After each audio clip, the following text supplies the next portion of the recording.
Hello and welcome live from New Delhi. You're watching DD India News Hour. I'm Gautam Roy, and coming up over the next 1 hour. India's Prime Minister Narendra Modi pays homage to Mauritius' founding father, Sir Sivasagar Ramgoolam, and former President and Prime Minister, Sir Anirudh Jugnauth.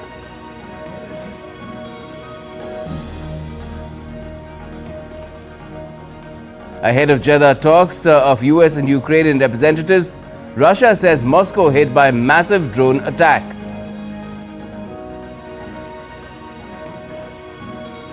Greenland holds parliamentary polls amid repeated threats from US President Trump to take over the world's largest island.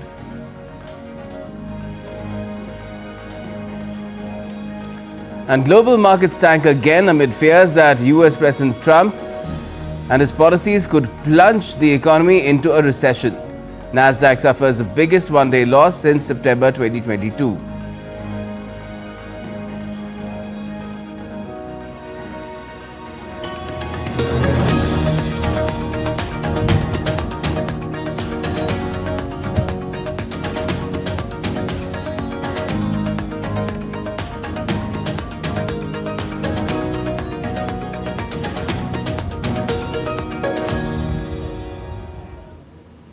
Okay, first up, all the updates from India's Prime Minister Narendra Modi's two-day state visit to Mauritius, where Prime Minister Modi planted a tree at Sivasagar Ramgoolam Botanical Garden in Mauritius under Plant for Mother campaign.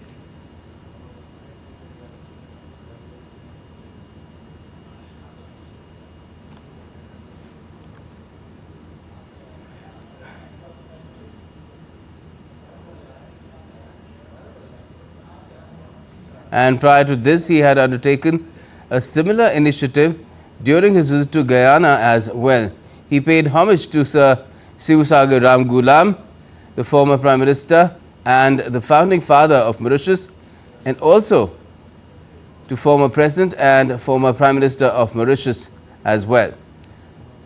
Due to the incessant efforts of Prime Minister Modi, the initiative has resulted in the planting of more than 1 billion trees in India. 27,500 trees have already been planted in around 136 countries across the world under this initiative, with the Prime Minister Modi himself having participated in tree plantations in 2 countries.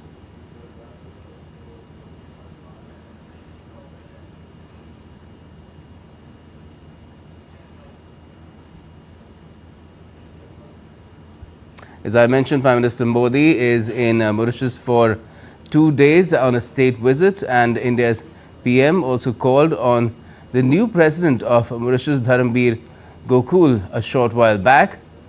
This will be followed soon by bilateral meetings with the Mauritian Prime Minister, Ramgoolam. It's expected that there will be meetings with other political leaders during this 2-day visit as well. Earlier this morning, Prime Minister Modi arrived in the Mauritius capital of Port Louis on a 2-day state visit. The PM landed in Mauritius to a grand and warm welcome. As a special gesture, Mauritius Prime Minister Naveen Ramgoolam welcomed his Indian counterpart with a warm hug.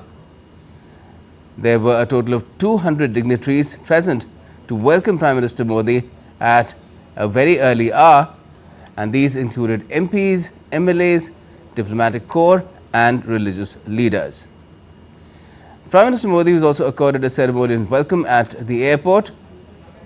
He will be attending the National Day celebrations as the chief guest on the 12th of March.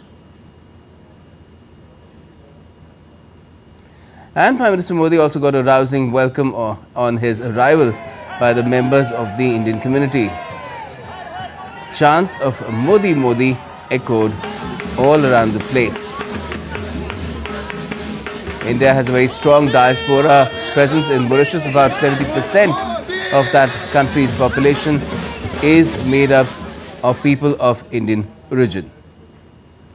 Now, a Bihari traditional welcome was accorded to Prime Minister Narendra Modi in Mauritius. The PM was welcomed by a traditional Geet Gavai. Now, Geet Gavai is a traditional Bhojpuri musical ensemble that embodies the rich cultural heritage brought to Mauritius by women from the Bhojpuri belt of India. In recognition of its cultural significance, Geet Gawai was inscribed on UNESCO's representative list of the intangible cultural heritage of humanity in December 2016.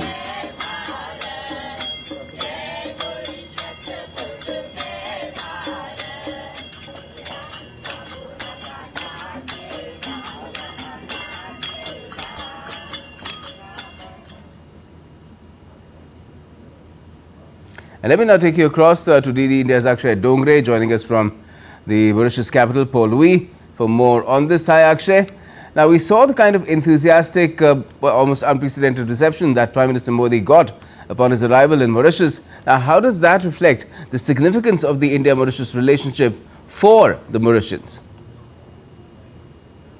Well, absolutely, Gautam. The kind of reception that Prime Minister Narendra Modi received, in fact, upon his arrival, the Prime Minister and the leaders of the country were present at the airport to receive him as soon as he came out of the plane. It directly shows the kind of significance that India has as far as Mauritius is concerned, as far as the historical relevance that India has, along with the cultural and traditional ties that both the countries have. Now, looking at the population of Mauritius, it looks like a mini India. In fact, the 70% of the population is in fact the Indian diaspora that came here hundreds of years ago.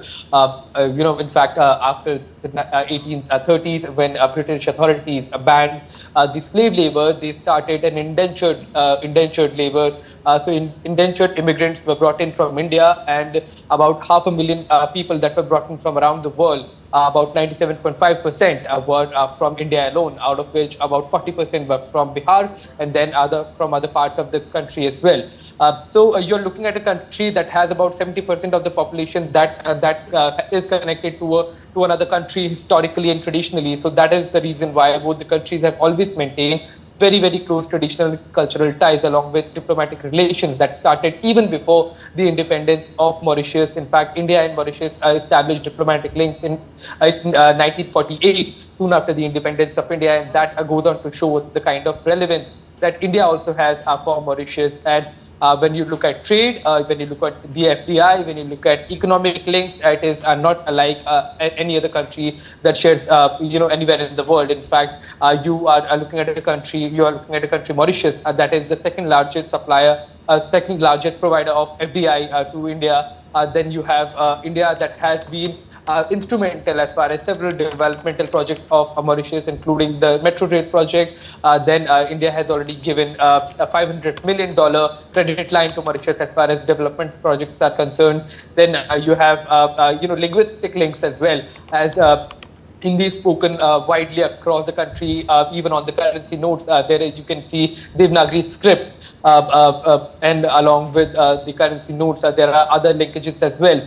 Both the countries have been very closely linked as far as the bilateral relations are concerned, but under the leadership of Prime Minister Narendra Modi, these traditional and cultural links have been taken to a next level. Back to you. Right. So clearly, India has a special place in the hearts of all Mauritians.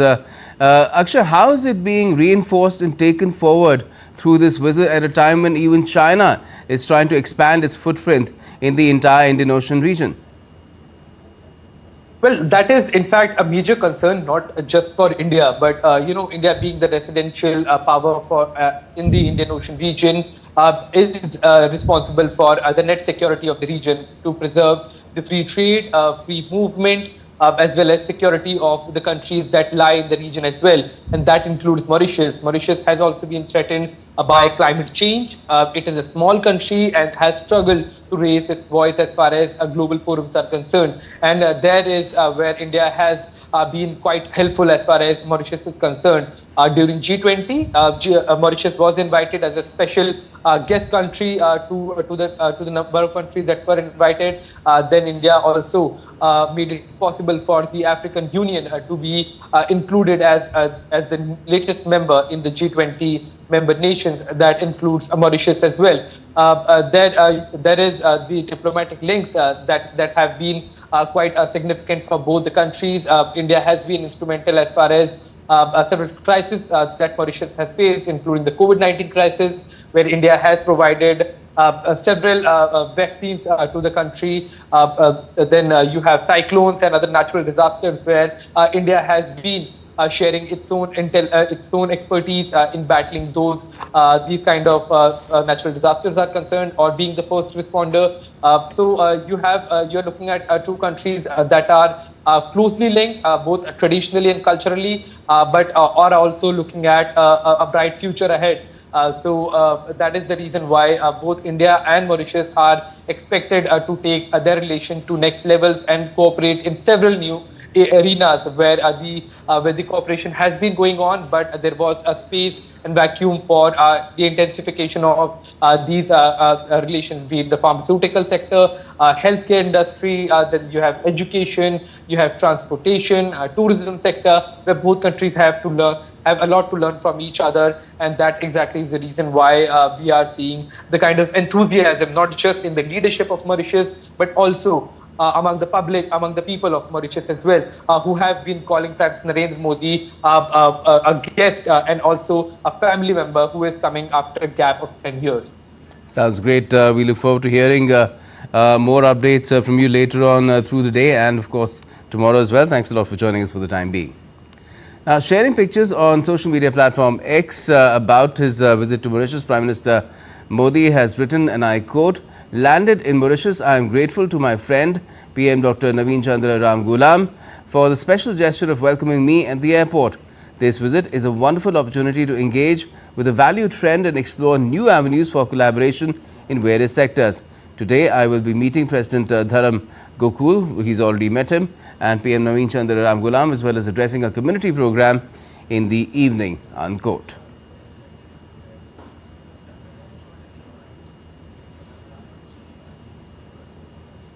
And Ganga Talao, also known as Grand Basin, is revered as Mauritius's most significant Hindu pilgrimage site, symbolizing the Ganges River of India. The holy waters of Ganga Talao were infused with the water from the Ganges River in 1972. The lake is surrounded by temples dedicated to Lord Shiv, Lord Ganesh and Lord Hanuman. The Shiv temple at Ganga Talao is believed to be the 13th Jyotirlinga, according to local legend, and was established in 1897 by Pandit Jhumon Giri. During the visit of India's President Draupadi Murmu to Mauritius in 2024, it was announced that the Government of India will support the redevelopment of the Ganga Talao complex into a regional, religious, cultural and tourist hub. DD India's Akshay Dongre has spoken with the trustee and caretaker of the sacred lake in Mauritius on the significance of the Ganga Talao. We are currently at Ganga Talao in Mauritius, one of the most revered spiritual and religious sites. And to talk about how this place is significant, we also have Mr. Satish Dayal with us. Sir, thank you so much for speaking with us. There is a lot of interest as far as the Ganga Talao is concerned. Many people also consider the temple here as the 13th Jyotirlinga as well in India too.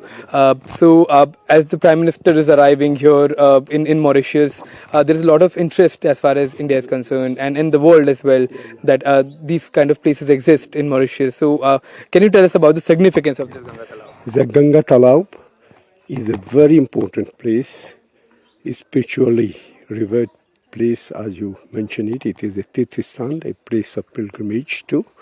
And recently it has been declared as a heritage, spiritual heritage too.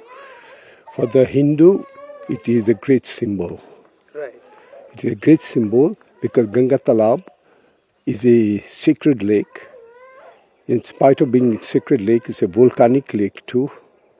And it is a natural lake. Right. For Hindu, it is a great symbolism, this lake itself. The two things at Ganga Talao is very important. One is the lake itself. Secondly, the world 13th Jyotirlinga is here. The 12 Jyotirlinga in India, it is the only one which is outside India. And it is considered as the main temple of the country. And very often we used to experience miraculous happenings. And the temple is very, very famous all throughout the world. you heard all the significance of this Ganga Talao, and like Mr. Dayal has explained to us in so many words that how special and pious this lake is, and how Mauritius is perhaps the only country outside India that has a Jyotirlinga as well. With camera person Ajit Kumar, I'm Akshay Dongre, DD India. Also, Indian naval ship Imphal has made her maiden port call at Port Louis, the capital city of Mauritius, on Monday. The naval contingent from that ship will be participating in the 57th Mauritius National Day celebrations on Tuesday. The visit of INS Imphal is in keeping with the tradition of Indian warships and aircraft participating in Mauritius National Day celebrations. The ship will field a marching contingent, naval band and helicopters for the flypast of the National Day Parade at Champ de Mars in Mauritius.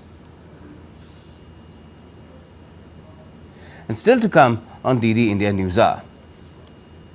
Kurdish-led and US-backed Syrian Democratic Forces have signed a deal to integrate into Syria's new state institutions. Former Filipino President Rodrigo Duterte has been arrested at Manila's International Airport on an International Criminal Court warrant.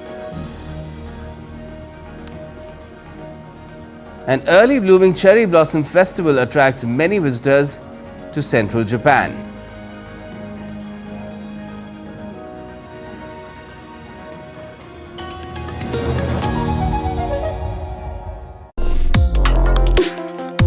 Complex issues, hidden agendas, twists and turns, strategic games. We think all dots are linked. We just need to connect them. Join me every week as I connect the dots to unravel hidden designs in statecraft, mysteries, and decode issues that matter to you. Watch Connecting the Dots with me at these times on DD India.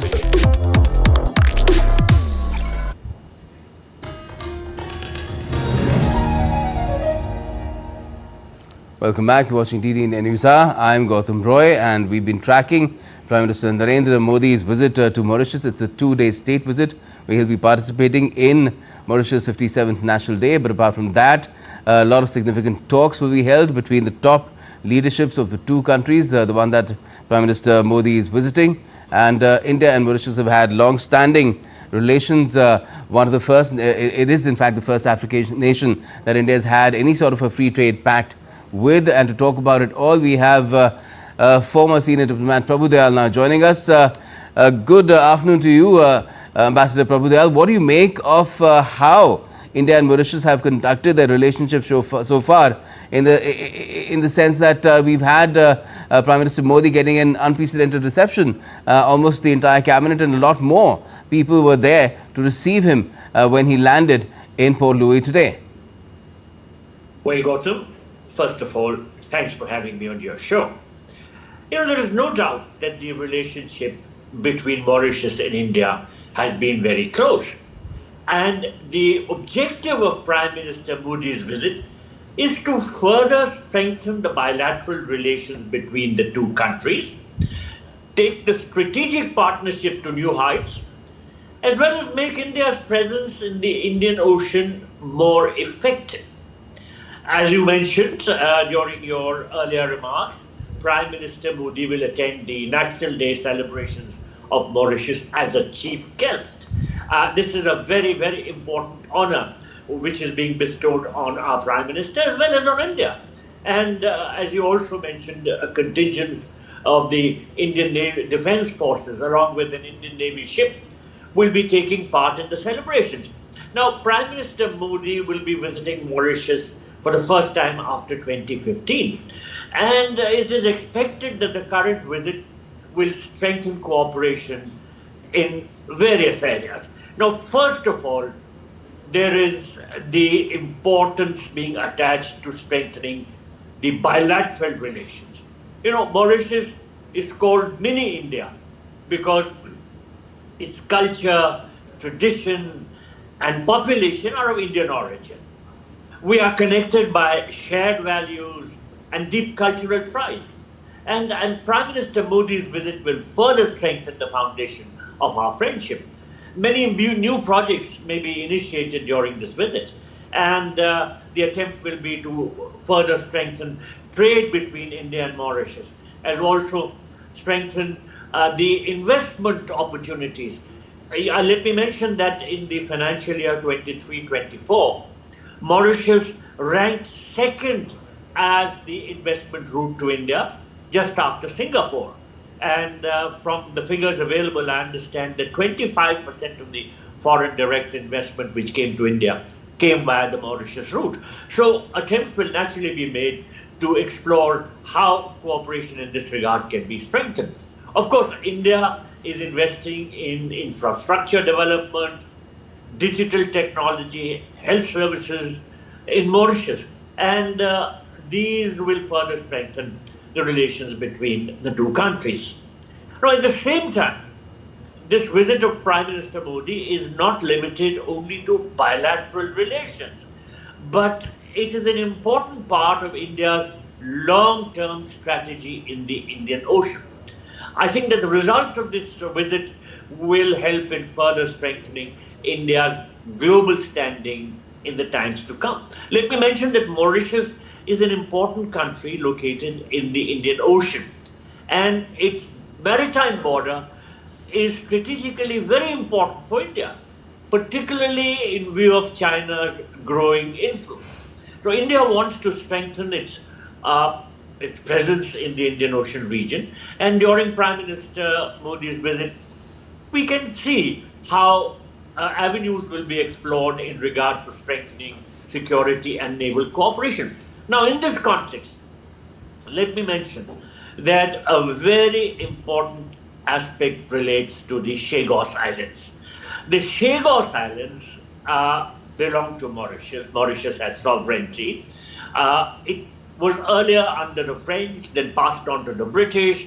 And last October, there was a deal signed between Mauritius and UK. Yes. Under the previous government of Mauritius. And that was the government of Mr. Jagannath. And in terms of that agreement, Mauritius gave to UK sovereignty over the Diego Garcia Island, which is the largest island in the Chagos Islands, for 99 years. And on Diego Garcia, as we all know, the United States has a very important base, a naval base, an air base, a military base. And it operates the military facilities together with the UK. Now, the agreement was signed in October, and within a few weeks, there was a change of government.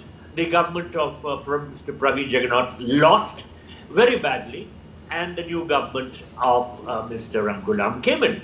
And it is felt that Mr. Ramgoolam is close to China, but he has said that he will not be allowing the Chagos Islands to be developed as a base by the Chinese. You know, nonetheless, there are questions which still remain, and there are anxieties, particularly because of the change in government and the fact that the new government has said that it wants to relook at all aspects of the agreement that was signed with the UK, giving sovereignty over Diego Garcia, or control over Diego Garcia, to the British and American for 99 years. Now, there are some anxieties, naturally, as to what the Chinese will now be up to. And the visit of our Prime Minister is very, very important in terms of having a free and frank discussion with the Mauritian government as to how our security interests and our maritime interests converge so much, and we have to work together. I think by and large, Mauritius has been extremely understanding as regards India's concerns, but nonetheless, it's very important to have the dialogue in this overall broad context. Mm-hmm. And how can India ensure that our maritime security is further strengthened in cooperation with the Mauritians there? Because the Indian Ocean is becoming a playground for a tussle almost between great powers. Certainly, you're absolutely right. The Indian Ocean is the theater of conflict and confrontation between the big powers. On the one hand, you have Chinese expansionism. which is territorial expansionism as well as economic in nature. And on the other side, you have the Western powers, led, of course, by the United States of America. But there are a whole host of countries who are very concerned about dangers from Chinese expansionism. And these include, of course, Japan, Australia, the countries of the Indian Ocean Rim, the ASEAN countries, and, of course, India, because Chinese expansionism has been hurting our interests, both in the regional and the geopolitical context. Now, we have, therefore, an interest in ensuring that the confrontation between the bigger powers is kept at bay, and at the same time that the Indian Ocean region remains free of conflict. So in this particular context, because of the important geopolitical location of the Chagos Islands and the fact that Diego Garcia there was leased out by the previous Mauritian government to UK and in turn to the United States for maintaining a military base there. And questions are now arising as to whether the new Mauritian government wants to review that earlier agreement and say that it was signed by a government which was voted out of power very, very soon after it signed that. These are questions which naturally are raising a lot of interest and concern amongst geopolitical analysts. And I think the government of India is acutely aware of the challenges of the situation, and the visit of the Prime Minister has to be seen in this context, how to work together with Mauritius in overcoming the geopolitical challenges which arise continually in the Indian Ocean region. All right, well, we'll have to wait and see how things unfold over the course of today and tomorrow. Thank you for joining us for the time being, Ambassador Prabhu Dayal. Thank you. Now, India has successfully repatriated 283 Indian nationals from Myanmar, bringing them back on an Indian Air Force aircraft from Thailand on Monday. These individuals were lured to Southeast Asian countries with fake job offers and later forced into cyber crimes and other fraudulent activities. The Indian embassies in Myanmar and Thailand worked closely with local authorities to secure the release of these 283 Indian nationals.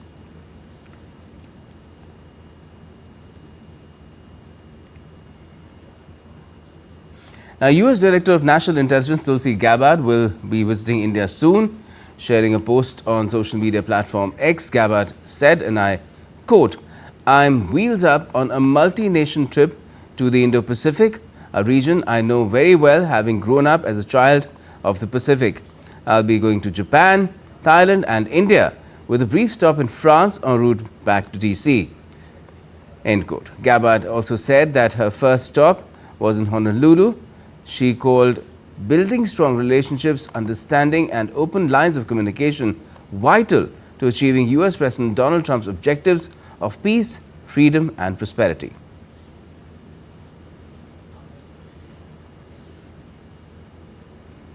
Now, this is the first visit by a top White House official to India under the Trump administration.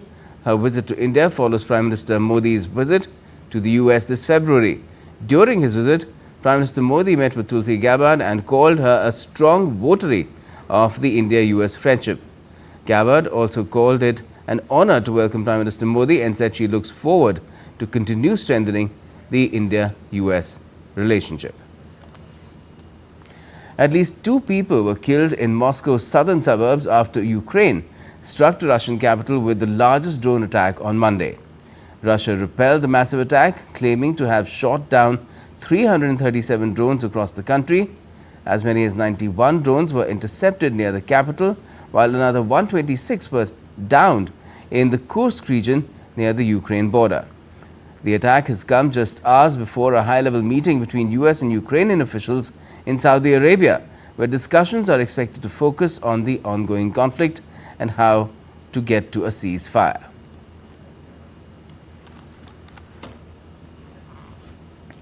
Now, the world will be anxiously following the high-stakes diplomatic talks between the US and Ukraine slated for today in Jeddah.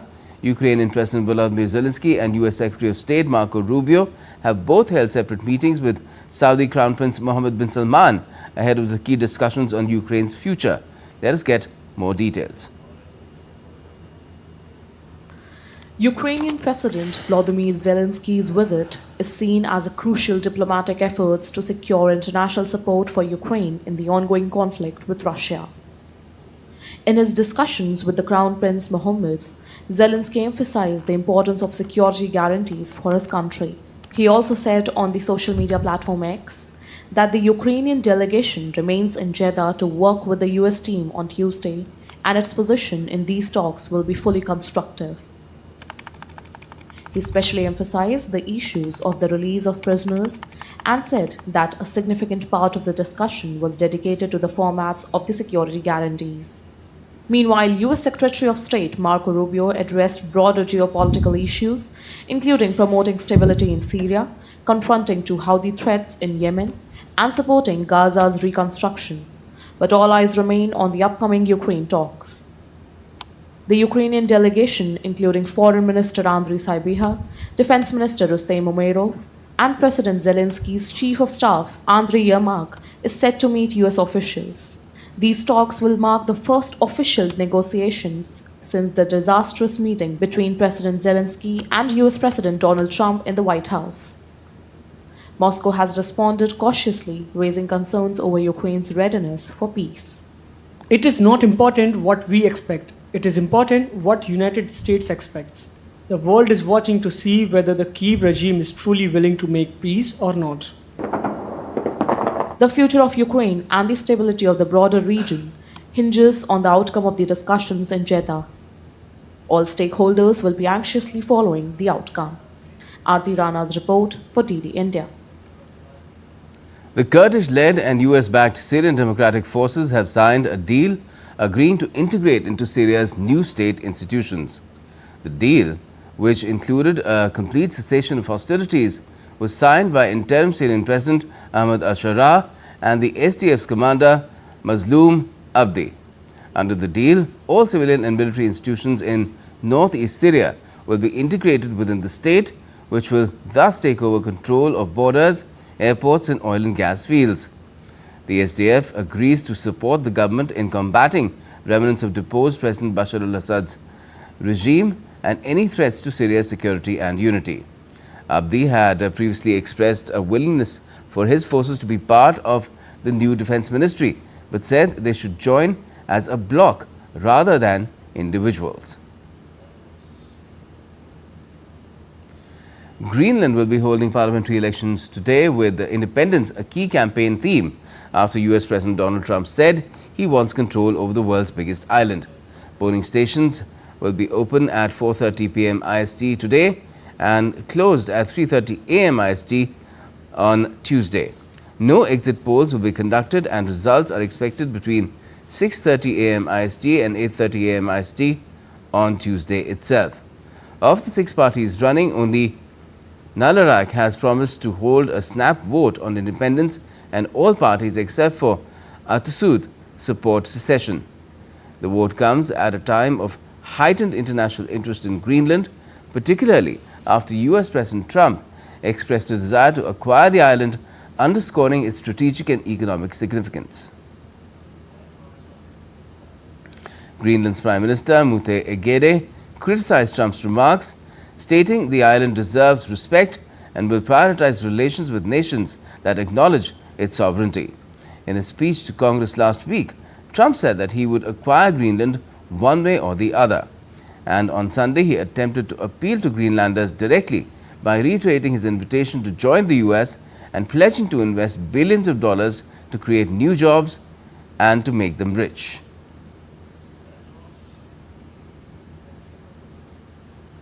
Former Philippines President Rodrigo Duterte was arrested on Tuesday after landing at Manila's international airport by police acting on an international criminal court warrant over his deadly war on drugs. Duterte's war on drugs was a signature policy after he swept to power in 2016 after crime-busting campaign vows to kill narcotics dealers. Human rights groups claim that Filipino police and vigilantes under the direction killed unarmed drug suspects on a massive scale on Duterte's watch, allegations that authorities have denied. The ICC has said it would pursue an investigation of suspected crimes against humanity. While Duterte subsequently withdrew the Philippines from the ICC, The government under the new leader Marcos has in fact indicted Duterte and indicated that he could be handed over. Duterte said on Monday in Hong Kong that he was ready to be arrested if the ICC issues a warrant. Early blooming cherry blossom festival has attracted many visitors to central Japan. Many visitors enjoyed the final day of the cherry blossom festival, featuring an early blooming variety, Kawazu Sakura, in a town in central Japan on Sunday. The view of roughly 800 cherry trees planted along the Kawazu River is a famous sightseeing spot. Tourists were seen enjoying strolling on the cherry tree promenade and taking photos of the bright pink flowers. At a game center in Mongolia, children engage in interactive activities that encourage teamwork, problem solving and creative thinking. By playing traditional Mongolian board games, they develop essential cognitive skills such as strategy and critical thinking. This hands-on approach to learning helps them break free from the isolating effects of screen time and fosters deeper social connections to promote movement, creativity and mental stimulation. And still to come on DD India News Hour. North Sea collision between a tanker and cargo vessel, an update on that.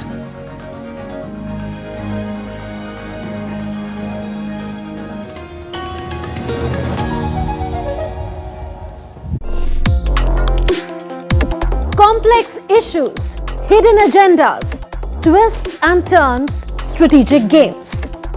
We think all dots are linked. We just need to connect them. Join me every week as I connect the dots to unravel hidden designs in statecraft, mysteries, and decode issues that matter to you. Watch Connecting the Dots with me at these times on DD India.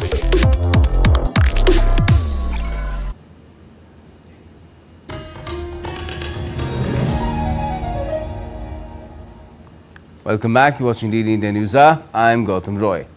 Now, the Jet A1 fuel leak in the North Sea after a collision of a US tanker and a cargo vessel has sparked global environmental concerns, with experts warning that it could lead to a devastating effect on marine life and ecosystem. DD India's Ashwasvi brings you this report.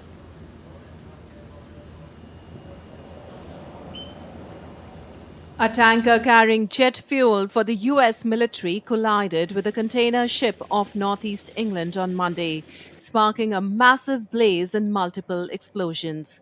The incident forced both crews to abandon ship. 36 crew members were rescued and one taken to hospital.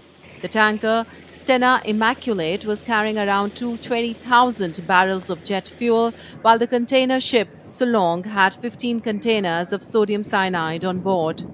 The collision ruptured the tanker's cargo tank, releasing fuel into the sea and raising concerns about environmental harm, particularly to protected seabird colonies and marine life. All vessel movements were suspended in the vicinity, and Germany dispatched a vessel for firefighting and oil recovery. The problem with this sort of spill is that it will evaporate, but also it makes it more dangerous in terms of likely explosions. So, it has to be dealt with very carefully. I think it's highly unlikely it's going to explode when it hits the coast, but it will cause pollution incidents along the coast. The incident has sparked concerns about multiple toxic hazards and environmental harm, as Jet A1 fuel is highly flammable and toxic. The UK Coast Guard ended the search for the missing crew member after an extensive search. Collisions remain rare in the busy North Sea, but this incident highlights the importance of maritime safety and environmental protection. Bureau Report, DD India.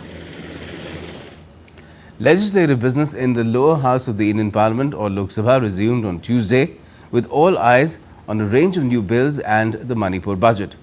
Legislative business was disrupted, with heated exchanges being witnessed between the opposition and Treasury benches during India's Finance Minister Nirmala Sitharaman's response over certain issues. The Finance Minister slammed the opposition for not maintaining dignity and decorum in the House and resorting to the use of abusive language even against the Prime Minister. The finance minister said the opposition must have grace to admit that they abused the Prime Minister and will not repeat it again. A leading member of the opposition party say that they सम्मान करते हैं प्रधानमंत्री जी को. And quickly to add, when Treasury talks about previous Prime Ministers, they speak not in सम्मान जनक language. How many times has the Prime Minister been abused in this house by them? And how many times he was not even allowed to speak in the house? They stood in the well and shouted. Will the Honorable Member Gaurav Gogoi apologize for the number of times they've called abusive names to the PM? Today he's ironing out all that. He's whitewashing all that. That's not allowed. He should have the grace. He should have the grace to admit that they have abused the Prime Minister. It was wrong and they shall not do it again. India's President Draupadi Murmu attended the convocation ceremony of Central University of Punjab in Bathinda. In her address, the President said that the convocation marks an end of one phase in students' lives and the beginning of another where they implement their knowledge to practical uses. ये समारोह विद्यार्थियों के जीवन में एक चरण के संपन्न होने और दूसरी चरण के शुभारंभ की अवसर है। मुझे विश्वास है कि सभी विद्यार्थी अपने आचरण और योगदान से इस विश्वविद्यालय की अपने परिवार की तथा देश की प्रतिष्ठा बढ़ाएंगे। President Murmu also congratulated the women students for their meritorious achievements, adding that an educated woman shapes a better developed society. मुझे ये देखकर विशेष प्रसन्नता हुई है कि आज के पदक विजेताओं में बेटियों की संख्या लगभग 65% है, जहां 9 में से 8 बालिकाएं हैं। मैं इन होनहार बेटियों को फिर से बहुत बहुत बधाई देती हूँ। महिलाओं का विकास समाज के विकास का दर्पण है। शिक्षित महिलाएं सुदृढ़ समाज का निर्माण करती हैं। मुझे पूरा विश्वास है कि बेटियां विकसित भारत के निर्माण के हमारे सपने को सुंदर स्वरूप प्रदान करेंगे। Let's now get a look at some other stories making news around the country. In a significant drug bust, 98,000 Yaba tablets valued at around $3.6 million have been seized by the police in Assam's Kachar district. One person has been arrested in connection with this drugs case. The government's e-Shram portal has registered over 30.68 crore, that's 306.8 million unorganized workers since its launch in 2021, marking a significant milestone. The portal has helped create a comprehensive database of workers with over 53% of registrations from women. Ahead of the festival of Holi, Indian Railways has announced over 400 special trains, including Vande Bharat trains. These special trains aim to provide smoother and more efficient travel for people traveling to celebrate the festival across various regions of the country.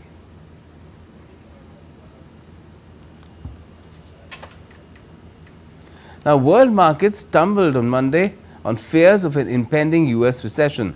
Experts are sounding out that the prospect of a recession in the US is lurking. With consumer confidence falling and companies facing increasing trade complexity, investors are turning more nervous and markets are sending jitters to signal their apparent unease. Are the policies of US President Donald Trump pushing the US economy to the recession quagmire? At least 70 out of 74 economists in US, Canada and Mexico contacted by Newswire services Reuters think so. So do the experts at many financial firms at the Wall Street. And the markets may have just given a stinging reminder. Global markets slumped on Monday with Wall Street logging sharp losses over fears of recession. Uncertainty over Trump's tariffs and threats have left US financial markets in turmoil and consumers unsure of what the year might bring.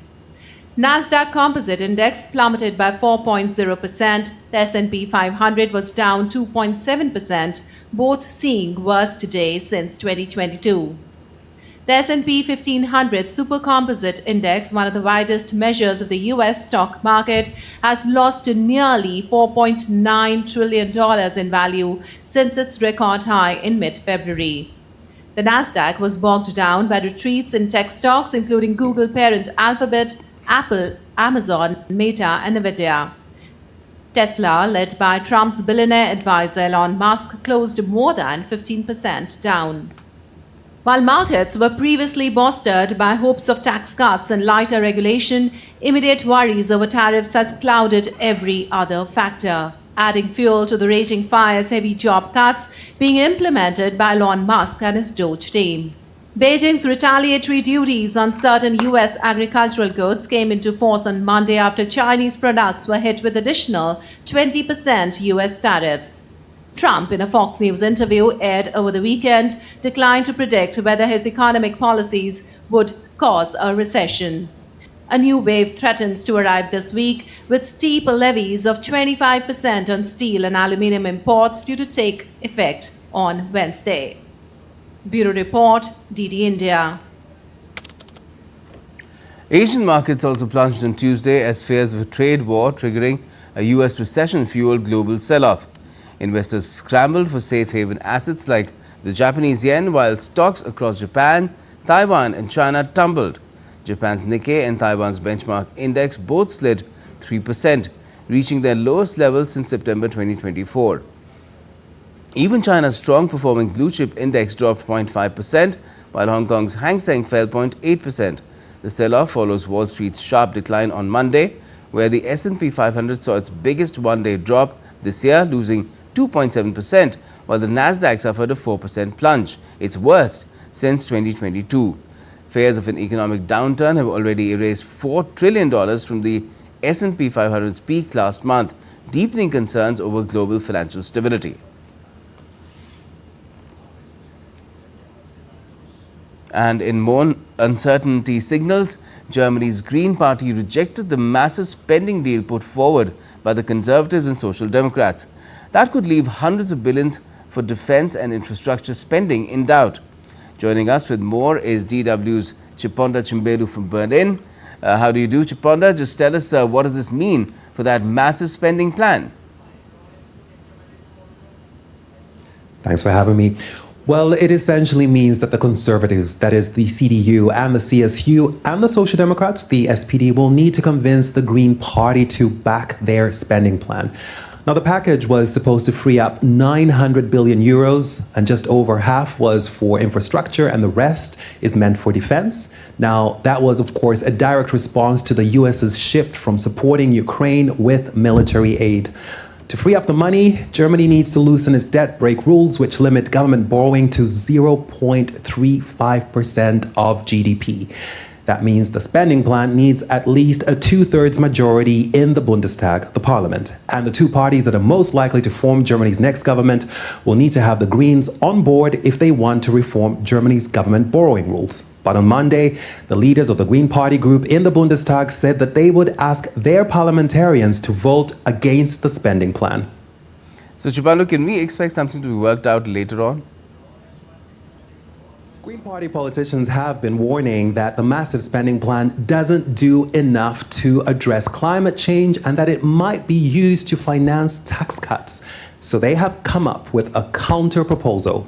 They want to see a higher amount of debt exempted from the government's borrowing rules when it comes to defense, for which the party also wants a broader definition. For the Greens, defense spending shouldn't just go to the army, but also intelligence activities and foreign aid in some situations. Now, the Conservatives and the Social Democrats said they were ready to negotiate with the Greens, so there is still some hope the spending plan will go through in the Bundestag in the coming days. But that is just the first hurdle. Right, and what else in terms of challenges lies ahead? If the plan is approved by the Bundestag, it will be sent to the second legislative chamber, and that is the Bundesrat. And there, it will also need a two-thirds majority. Now, the Bundesrat has representatives from Germany's 16 federal state governments. And because of its makeup, the plan will also need the support of the left party and the populist far-left BSW. And it is extremely unlikely the two parties will support defense spending. And there's also something else to consider. The vote on the plan could also be contested in the courts. That's because Friedrich Merz, who is most likely to be Germany's next chancellor, is rushing it through the old Bundestag to get it to pass before the Bundestag, the new Bundestag, which actually has a very different makeup, convenes for the first time towards the end of the month. So all eyes will be on Germany, because whether this moves forward or not has wider implications for the EU. It affects how much Europe's biggest economy can spend on supporting Ukraine and beefing up the German military. Yes, pretty critical. Well, thanks for joining us with that update, Chiponda Chimbelu from Berlin. You're watching DD India News Hour, and time now to get you some sporting updates as well. Well, two-time Olympic medalist PV Sindhu will spearhead India's charge at the All England Open Badminton Tournament, which starts in Birmingham on Tuesday. Sindhu will return to the court for the first time since Indonesia Masters in January. Malvika Bansor is the only other Indian along with Sindhu in the women's singles section. In the men's singles, world number 10 Lakshya Sen is the best-ranked Indian badminton player in the tournament. Sen made the semi-finals at the All England Championships last year. Meanwhile, Satvik Sairaj Ranki Reddy and Chirag Shetty are the 7th seeds in the men's doubles. The Indian pair haven't played together since the Indonesia Masters in January. Two-time All England semi-finalists Teresa Jolly and Gayatri Gopi Chand and Tanisha Krasto and Ashwini Ponnappa are India's entries in the women's doubles, along with Priya Konjingbam and Shruti Mishra. In tennis, defending champion Iga Swiatek will face Czech's Karolina Muchova in the 4th round of the Indian Wells on Tuesday. Earlier on Monday, Swiatek defeated Diana Yastremska 6-0, 6-2 in the 3rd round to edge closer to an unprecedented 3rd Indian Wells title. Elsewhere in women's singles, 17-year-old Mira Andreeva will face Indian Wells champion Elena Rybakina in the 4th round of the championship on Wednesday morning.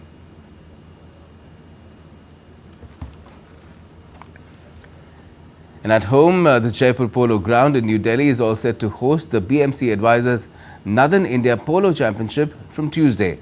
Players from many countries of the world, along with many ambassadors, will be seen at the week-long tournament. Take a look. New Delhi's Jaipur Polo Ground is all set to host the BMC Advisors Northern India Polo Championship on Tuesday. Earlier, during a press event, the tournament trophy and the jerseys of the teams participating in the competition were unveiled. On this occasion, BJP MP and Jindal Panthers player Naveen Jindal said that this time there is an atmosphere of enthusiasm among the players for the tournament. Northern India Polo Championship अभी इस हफ्ते चलेगा, होगा, इसके matches होंगे और ये जो है भारत का जो सबसे उच्च स्तरीय जो पोलो चैंपियनशिप है, ये वो है और हमारी टीम जिंदल पैंथर टीम भी इसके अंदर हिस्सा ले रही है. Players from many countries of the world will also be seen on the field in this tournament. Argentina's ambassador Mariano Casino believes that exciting games will be seen in the championship.